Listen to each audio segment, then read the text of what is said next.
Hi, this is Neil Napier here, and this is a demo for Plagiarism Avenger.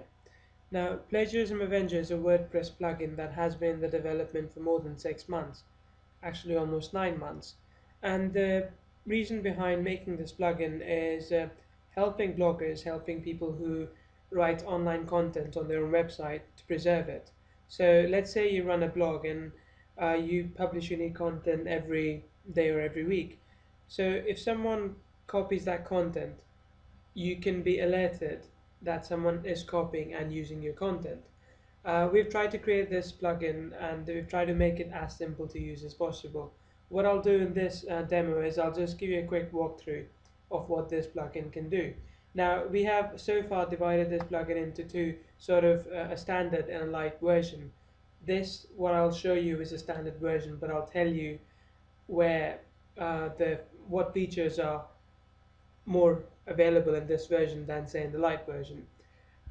Primarily in the light version we have almost everything here, except that you can't if you find some content that has been copied elsewhere, you can't file a DMCA in the light version. So we've got some restrictions and I'll quickly walk you through that. So as you can see, a scan is in progress at the moment, so I'll quickly show you this from a very high level overview. Now, when you install the plugin, you can set the content uniqueness to whatever percentage level that you want.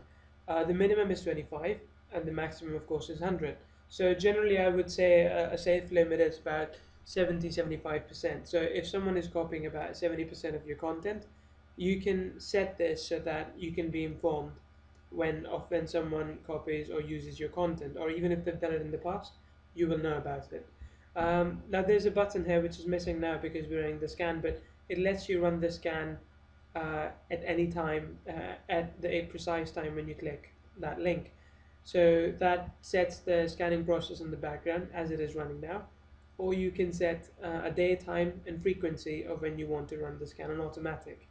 And then there's an option to enable scanning of posts and pages. So if I click on the advanced settings, it takes me to a list of all the posts and pages in this blog, and I can enable or disable all of them, and I can save these changes so that whenever the scan takes place, it goes through the list that you have selected.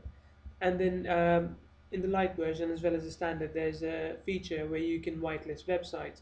So say you have another website where you usually syndicate content to, and you don't want that site showing up in the results, you can simply add it in the whitelist website. So you can add it here, and that would automatically remove the results. That won't show the results from those whitelist websites. Then there's also a feature called email alerts. So what you can do is, if I click this and if I enter my email there, whenever the scan runs and finishes, if it finds something, I will automatically get an email saying we found some results. So go back and check the results. And then you can also disable the copy command from the shortcut. So the right click doesn't work if you take that. And then there's just a digital certificate that can show to people that that they use Plagiarism Avenger on the website, and they shouldn't copy their content.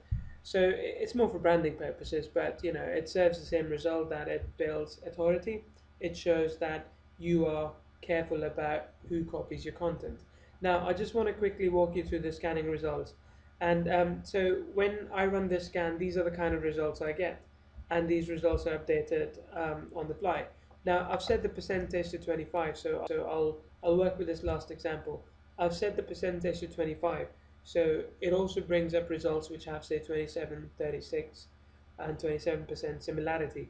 Now the thing is that even when you write say 1,000-word post, the chances are, there's so many articles on the internet, the chances are that it'll find this algorithm will find something online which partially matches what you have. Okay, now the way this works, and I won't go into technical details because that is proprietary information, but the way this works is that it uses Bing and Google API to capture string from your content, the source content, and compare it to the destination content, right? It does that with Google and Bing, and using that it calculates the ratio of copied content. Now, like I said, I wouldn't really be worried about 36%, but hey, it's worth checking out, right? So if I go and look at that destination page, and I'll open the source page as well. So source page is about us. Now I shouldn't really be even checking this page because this no one usually copies that. But yeah, as it says, there's slight similarity between what's on here and what's on there. So smaller the articles, more chances are that it finds something similar in the scan. Now this function, all of this functionality is available in the light version. What's also available in the standard version, which is well, as a basic and pro version, is that you can file a DMCA, you know, and you can file a DMCA via Google. So there are two ways to file a DMCA, and you can do both. The third one is no action. So you can simply whitelist the offending website. So say you wanted to whitelist this website, you could do that, and I'll just show you quickly. And then you can take no action. So say I select these two, and I say I want to whitelist the offending website. So when I do that, it automatically whitelists the offending websites, and they are stored in archive. And I'll take you there as well. And then I can, with these two, I can say I want to file a DMCA via Google. So when I click that, it takes me to this page where I can basically just take all of this and print it, and then fill all the details in by hand, because Google wants you to print something and send it to them by hand. So we have implemented this functionality right in there, and of course, if something changes in the future, we'll update the plugin with the more up-to-date information and send it over. Then the next thing here is, well, I've already shown you whitelist websites. Next, the last thing is the archive logs. So if you can remember, I took an action here, and I whitelisted two of the links, and so they go on the no action whitelist. And then I did a DMCA Google on two other links, and they go on the DMCA Google. So this essentially is Plagiarism Avenger. It has been made with the idea that you should be able to secure your content. So I hope you enjoyed the demo. If you've got any questions, I'd be happy to answer. Thanks. Bye.